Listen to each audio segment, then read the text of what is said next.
Ito po, nabili ko $30 lang. Bonsai juniper.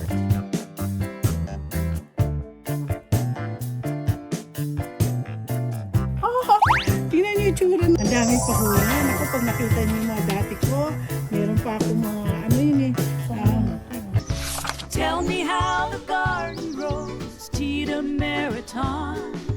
Warm hands guide the soil where the hope is sown.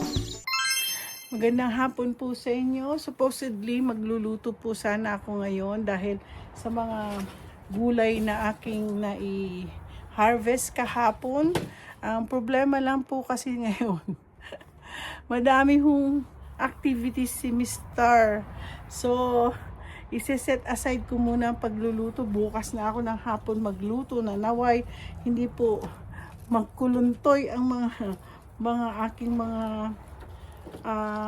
hinarvest kahapon. Siguro pwede pa naman to. Malamig naman sa gabi. So, yung gulay, makakahintay po sila. Ngayon po, ako po ay nakaupo dito. Pagpasensyahan niyo itong mga ito ko kasi sabi nila, maglagay daw po kayo ng, ano nga, bakit tayo tubig? Lagyan niyo to ng tubig. Dahil daw, ang mga baangaw, takot dito. Ayaw ko kung gaano katotoo. Bakit tayo nagganito? Walang langaw. Para daw walang langaw. Lalagyan ng tubig to? Lalagyan ng tubig. Tapos ganyan. Ganyan lang. Ganun pala. So ngayon po, ako yung ang aking next agenda. Alam niyo naman po, hindi Ilalagay ko sandali. So today's video, ang aking gagawin po ay gagawa po ako ng mga succulent, which is my very first love. Si Luchi po nagdala po ng mga succulent galing sa kanila, galing sa bahay ni Jose. Pinababayaan lang po. Tingnan ninyo ha. So ito nga po, nakapasabi ni Luchi, lumalaki pala sila ng ganyan. So nakikita ko nyo yung succulent niya. Ang ganda po, no? So ito po ay aking tatanggalin natin yan. Ito po ay itatanim natin. So sabi ko nga kay Luchi, sige kunin mo kasi sayang. So ilalagay po natin sa isang mga vase. Yan. Tapos marami po ako dito mga partner ng mga succulent. Pag naggawa po kayo ng mga succulent, dapat may mga partner. Ngayon, monotonous kasi ang kulay ng kanyang succulent na dala. So kumuha po ako ng mga ganitong klaseng succulent. Wow! Okay, so marami po ako binili para kasi monotonous ang kulay. Tapos dala ni Luchi din yung mga ganito. Pampalaki ng So titignan natin kung saan natin itatanim mga to. Kasi alam niyo lumalaki din po ang mga ganito. So tapos ang dami po niya succulent. So segregate ko po. Ay, ang dami nga. Tingnan niyo po, Ang ganda, Pinapabayaan lang po nila ito sa bahay nila. So sabi ko, sayang, gagamitin ko siya. Okay, gusto ko sanang bumili ng mga iba pang mga planters, yung mga vase, hindi siya vase daw, vase ang tawag. So, alam niyo po, bawat vase na to, ito gaya nito po, siya po ay $17.99. So, nagamit ko to, dito kasi nilagay yung mga orchids noon. Kaya lang, wala kang hahawlang siyang butas. Ang succulent naman, pwede natin ilagay dito. Hindi naman po siya talagang watery. Minsan lang, less maintenance. Kaya po yun ang gustong-gusto ko sa mga succulent. Nasaan yung mga succulent ko? Nandoon na sa kabila. So, tapos sabi ni Luchi, marami pa ang succulent doon sa harap na ang ganda, namumulaklak po. Ayaw ko. Ayaw ko po silang hindi ko po sila putulin. Siguro pwedeng i-propagate uli. Pero definitely hindi ko po siya putulan. Kasi sila po yung palamuti sa aking bahay. So yun. Pero ito isa, isang nilalagyan ko ng succulent. Nung isang hangin nahulog, nasira. Antique po to. Nabili ko sa antique shop. Sige na, ayaw mo nyo na lang. Lalagyan ko na rin pa rin ng succulent yan. Tapos mabuti ka mo, marami pa akong mga batong natira. Kasi nagpapalit-palit po ako eh. So ngayon huhugasan ko mga ito. Yung mga ano lang, madumi ho. Kaya lilinisin natin. Kaya lang, hindi muna. Linis lang na lang. Madudumihan din naman kasi eh. Habang po ako nagtatrabaho, may nakikita ho ba kayo sa paligid ko? Meron pong nag-uusyoso sa ginagawa ng nanay niya. May mga ususero dito kasi. Kaya, alam niya ko kasi i-video siya kaya umalis, tinalikuran niya ako. So itong una kong gagawin. Niisip ko, ito ba ang ilalagay ko dyan? Siya po ay maggaganyan. Ano sa tingin niyo? Maganda kaya mangyari? Ngayon, hindi lang po siya ganyan. So, pag may mga bato, inaano ko yung mga bato eh. Yan. So, tignan ho natin.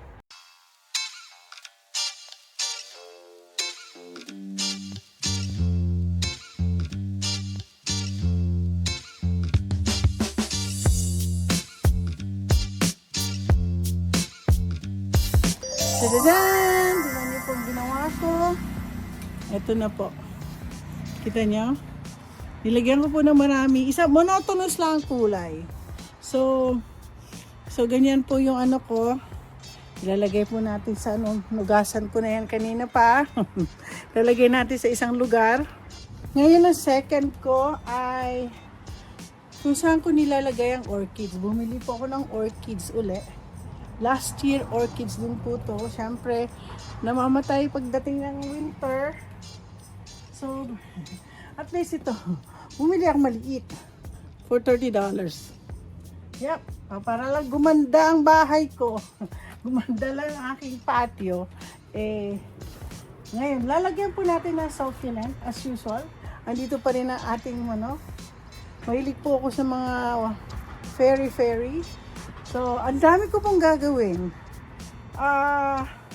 Kasi ang dami pong nag-aano sa utak ko eh. Paborito ko kasi mag-design, lalo na sa pagdating sa succulent.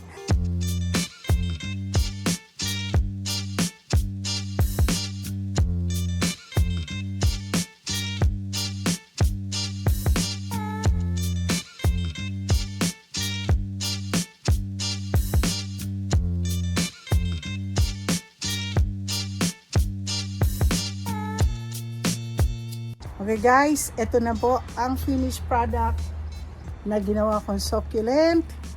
Tingnan niyo po kung gaano kaganda. Imagine, pinulot lang namin sa bahay nila Lucci ito. Nagamit. Ito yung luma to. Pero yan, tapos naglagay ako ng ayokong gamitin isang orchids kasi gagamitin ko pa sa isa. Marami po akong gagawing succulent. Ay, ang itim ng mukha ko na. Nagpunta lang ako sa Watson ng itim na. Tapos yung ginawa kong ganyan. Yan siya. Diba? Cha-cha-cha-chan! Ano kaya masasabi niyo? Ngayon ilalagay naman natin kung saan ang pwesto niya. Okay. Pwesto na natin yan. Kaya tanim mo na yan. So, ilalagay po natin itong succulent na ginawa ko dito. Dati lagi kasi dito yan. Yay! Huwag sanang mag-ano. Ayan. Sa gitna po siya. Yan. Ang ganda siya. Ang ganda tingnan. Cha-cha-chan! Diyan po natin ilalagay ang ating succulent. So marami pa po akong gagawin yung mga succulent. Kasi ang dami ko pong nabili. Ito pa yung galing pinaano, tas meron pa siyang ganito, oh. Tingnan niyo yung itsura nung kanilang, oh, ang masasabi niyo meron pa siyang ganyan. So, tapos meron ako ipapakita sa inyo. So, habang nagtatanim po si Luchi dun sa harap, kasi po kaming, marami akong bulaklak na isinama dahil marami mga bakante. Papakita ko sa inyo yung bago kong garden uli sa mga bagong bulaklak. Nakita ko namin patatas. So, ibig sabihin yung lulutuin ko bukas na po ako magluluto, ay puro siguro gulay-gulay na lang, hindi chop suey, kasi meron siya. So, yung pwedeng kainin ng asawa ko. Ito, third na po, gagawa ko na sa pangatlo. Guys, ako'y naiinggit din minsan dun sa bonsai ni Roel. So, alam niyo yung isang bonsai, may nakita ako niya kaya $150. So, sabi ko, oops, wala sa budget. Alam niyo magkano ho nagastos ko dito sa, ito lang ito ngayong araw na to. Umabot po ako ng $575 plus 2, umabot po ako halos $750. Ito po, nabili ko $30 lang. Pero ito, bonsai juniper. Nakita ko na po yung halaman ng juniper. So, di ko alam kung ito ilalagay ko sa ganyan. Ipapalit ko siya dyan. Kung paano. Gusto kong pag-aralan paano gumawa ng isang bonsai. So, maganda po siya. Maganda po siyang Kaya lang ayoko muna siyang galawin. Instead, ako po ay gagawa na lang po ng another isa sa dish. Alam niyo magkano rin naman to, $44.99. Humingi po ako kay sabi ko kay Luchi, pahingi ng lupa. At yan ang ilalagay ko siguro, Luchi. Ayan, may lupa na po ako. Ilagay po natin ang lupa dito sa here para madali po ako makapagtrabaho. Asan na yung aking kutsara ko maliit? Na? Magtatanim ka na? Hindi, tapos na. Interrupt, tayo, commercial.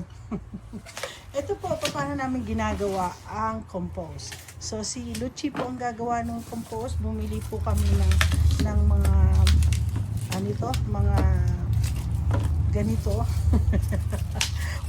Yan po, binili ko sa Target. Maganda po siya. Actually, meron po akong 3 doon. So, ito na po yung mga, ito na, pag nakita niyo yung ginawa kong Tapos yung mga nasayang kong mga sinayang kong, hindi ko naman pala niluto.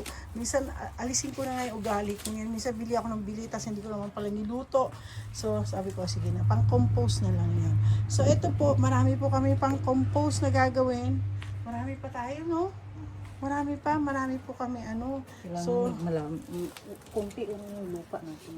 so, Gagawin muna tayo, dalawa lang. igaganyan nyo muna. Tapos, tatabunan natin po siya ng lupa. Tapos, Kunti lalagyan. lang lupa. Oo. Tapos naglulupa na siya. Kasi magiging lupa din yan. Lupa! So, lalagyan po natin ng ganyan.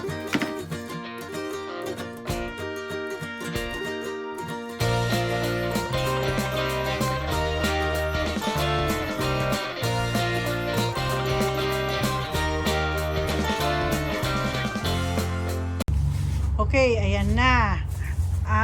Pinakita namin sa inyo kung paano ang gawa ng compost. So kung gumawa na po kayo ng sarili nyong compost kasi mas mura at nakakatipid. Yung mga yan mga nilagay nyo po yan yung mga ginamit sa pagluluto. So yan po isa sa mga less naming expenses, so topsoil at saka lang ang namin, garden soil. So ito, balik na po ako sa aking succulent. So guys, ito na po ang aking ito ng pangatlo kong succulent. Alam nyo, marami pa po akong gagawin. So ngayon, ito po ay binili ko noong araw, $40 pa to. Noong araw, kaya lang minsan, siyempre, pag nasa labas siya, gawin na lang nating design. So, ito po ang isa po. Dito dati ko nilalagay yung aking mga ng pusa. Kaya lang, ala na, syempre sa matagal na po, siya po ay nasisira. So, meron pa po ako dito mga lupa-lupa dito na dapat tanggalin. Ito po yung mga naano na. Meron pa po ako mga ibang, kasi mahilig po ako sa mga, alam mo yung talavera, ay nandun sa kabila, nasa kabilang, sa gilid yung, sa garden ko na isa. Ang mga tinatawag natin yung talavera jars. Naloka ako doon. Alam niyo po, nag-order pa po ako sa New Mexico. New Mexico, hindi sa Mexico. Mexico is another state. Kaya lang doon, malapit sa Mexico yun. Na marami pong mga Mexican na gumagawa ng talavera. Talavera jars. Ang ganda po, ang ganda kasi ng mga design ng mga Mexicans sa mga ano nila. So ito, medyo bawasan ko ng konti muna. So, ano pa mga ano, dapat po meron kayong ganito. Ang tinatawag nito perlights. Yan. Ano lang po siya yung perlights. Perlights! Oo, okay. Madalas yan po ang ginagawa sa ano. So, panurin niyo ako ulit.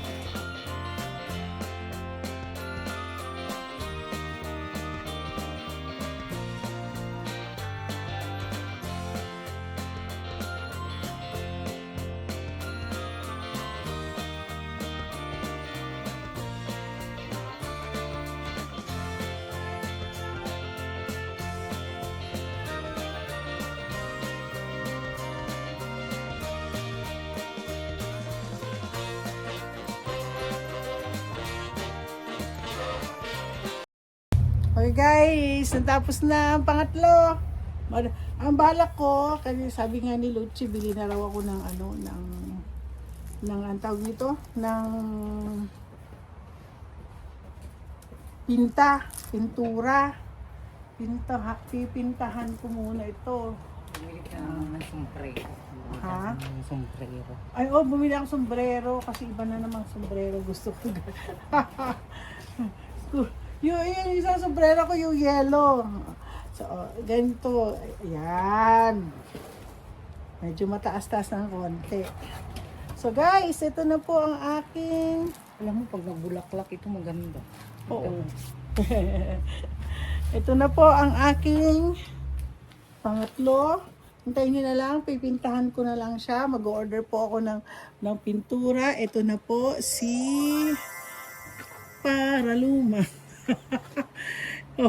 Mahilig po. Gusto ko uli bumili ng mga bago kong mga fairy ornaments. So, hindi ko po nilagay lahat ng mga, pag napansin nyo, di mga succulent po dyan, may succulent. Tapos naglagay po ako ng ibang halaman. Naglagay naman ako may halaman doon para maganda-ganda tignan. Hindi ho ba? Tignan niyo po itsura niya. Nakikita niyo ba na ang ganda ng aking succulent. Opo. Ang dami pa ho yan. Ako, pag nakita niyo yung mga dati ko, meron pa ako mga, ano yun eh. Hindi, lagay mo lang yan dyan. Hindi ko yan, ano yan, lahat yung mga yan, gamit na gamit. Ayan. Nakita niyo po. So, ito lang po ang talagang ano, ang pinagkakaabalahan ko din pag wala po akong ginagawang trabaho, hindi po ako gumagawa ng taxes. So, this makes me happy. Kaya tayo po minsan gumagawa tayo talaga ng dapat nating gawin na hindi po tayo makakasakit sa iba nating kapwa-tao, na instead we can, we should be fruitful. Ito nga, fruitful sa akin kaya bakit po ako naghahalaman? Kasi maganda, alam mo, ang mami ko, ganyan siya. At saka daddy ko rin, daddy ko mahilig ho sa mga vegetable. Sa likod ng bahay namin, puro vegetable. Sa harap ng bahay namin, puro orchids. Lahat ng mga orchids, ano ng nanay ko. Ay! Achi! Pabot nun, may papakita ko sa kanila. So, mahilig sa bulaklak ang nanay ko. O, so orchids. Kaya lang hindi ko pinag-aralan. Ngayong pag-aaralan ko muli, ang paano mag-orchids. Ngayon, isa pa ang pag-aaralan ko ay paano mag-bonsai. So, ang succulent, ano lang yan, yung ano ng aking pag-iisip, yung artistic, tawag nito, yung artistic ng ano ko, yung creativity ko, dito ko ho nilalagay. Siyempre, nakakatuwa. Kasi pag August kasi, meron po akong mga kaibigan nagpupunta dito. Talagang alam mo, butchered garden ang bahay ko. Kasi, napapapicture sila, nagpipick sila ng mga vegetables. So, they're always looking forward kung anong meron bago sa aking garden. Oo, dun po yung joy ko na makita ng mga kaibigan ko at mga ibang kaibigan ko nagpupunta, dinadalaw po ko. Ang joy na, patingin nga, kumusta na ang garden mo, meron po ako isa ngayon na curious ako. Pero mura lang siya, $20. So, ito na curious po ako. Tingnan niyo po yung halaman. Kita niyo yan? Yan, yung halaman na yan. So, ang pangalan po nito ay Siam Tulip. Ang tulip, pag spring, lumalabas matulip. Pero, ibang klase. Ito po ang tinatawag ng Siam Tulip. Luchi, nalala mo? Asan yung pineapple lilies ko? Yung binili ko sa Puyalop, Namatay na yun. namatay siya. Yung pineapple. Oh my gosh! Namatay. Bumabalik mga yun eh. Kasi dapat yata yun. Kasi parang ganito yun siya. Parang very, Sensitive. oo, parang gano'n. Hindi, ito kasi sabi dito, Nilagay kasi natin yung sa harap eh. Pero kaharap, very, Ay, sa- ang ganda pa man din. Babalik ako sa sa Puyalop Fest. Doon sa farmers market. Doon ko nabili yun eh. So anyway, itong Siam tulips are incredibly unique and eye-catching. Eye-catching talaga, eye-catching sa akin. They are low maintenance and have long-lasting blossom. These plants are heat-loving and grow well inside and outside. So, place in bright location. Water thoroughly, keeping the soil moist. Fertilize moderately.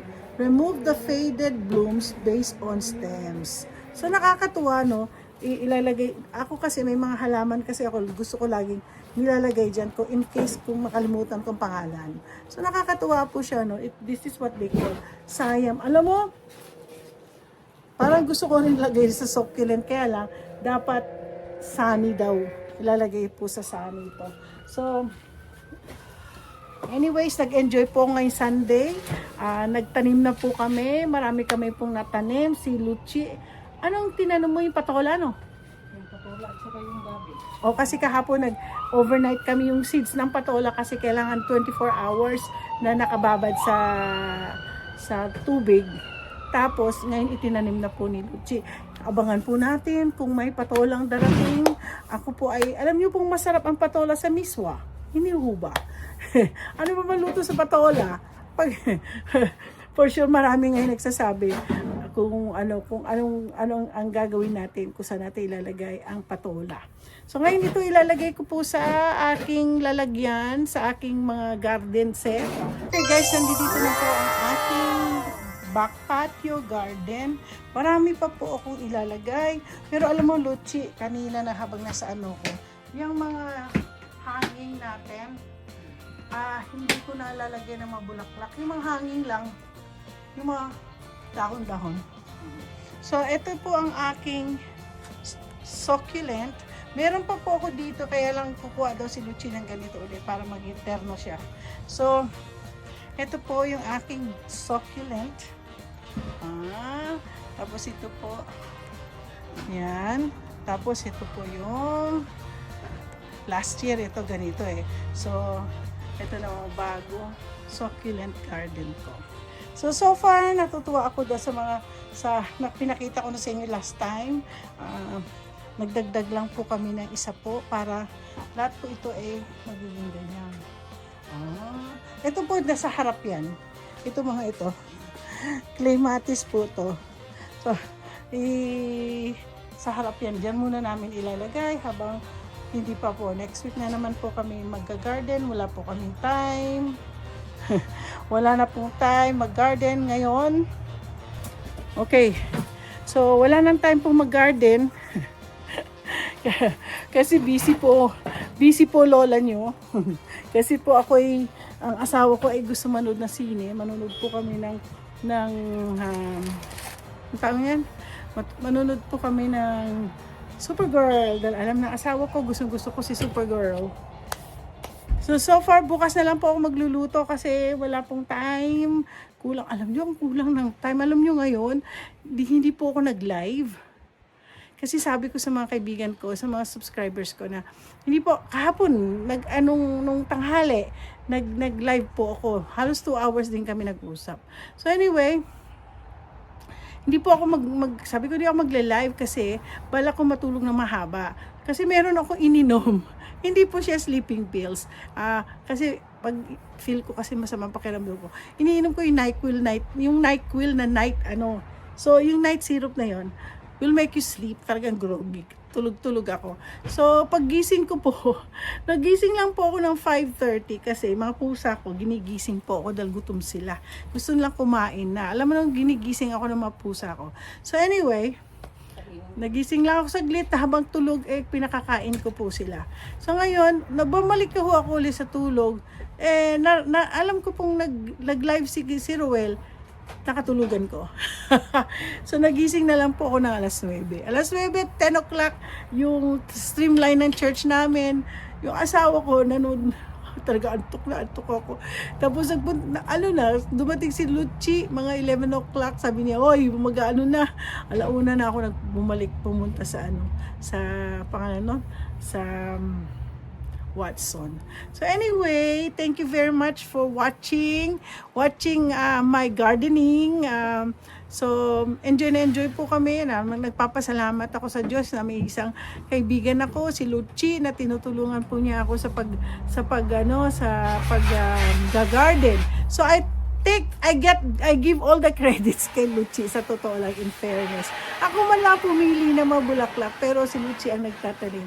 So anyway, sa kagandahan ng aking garden.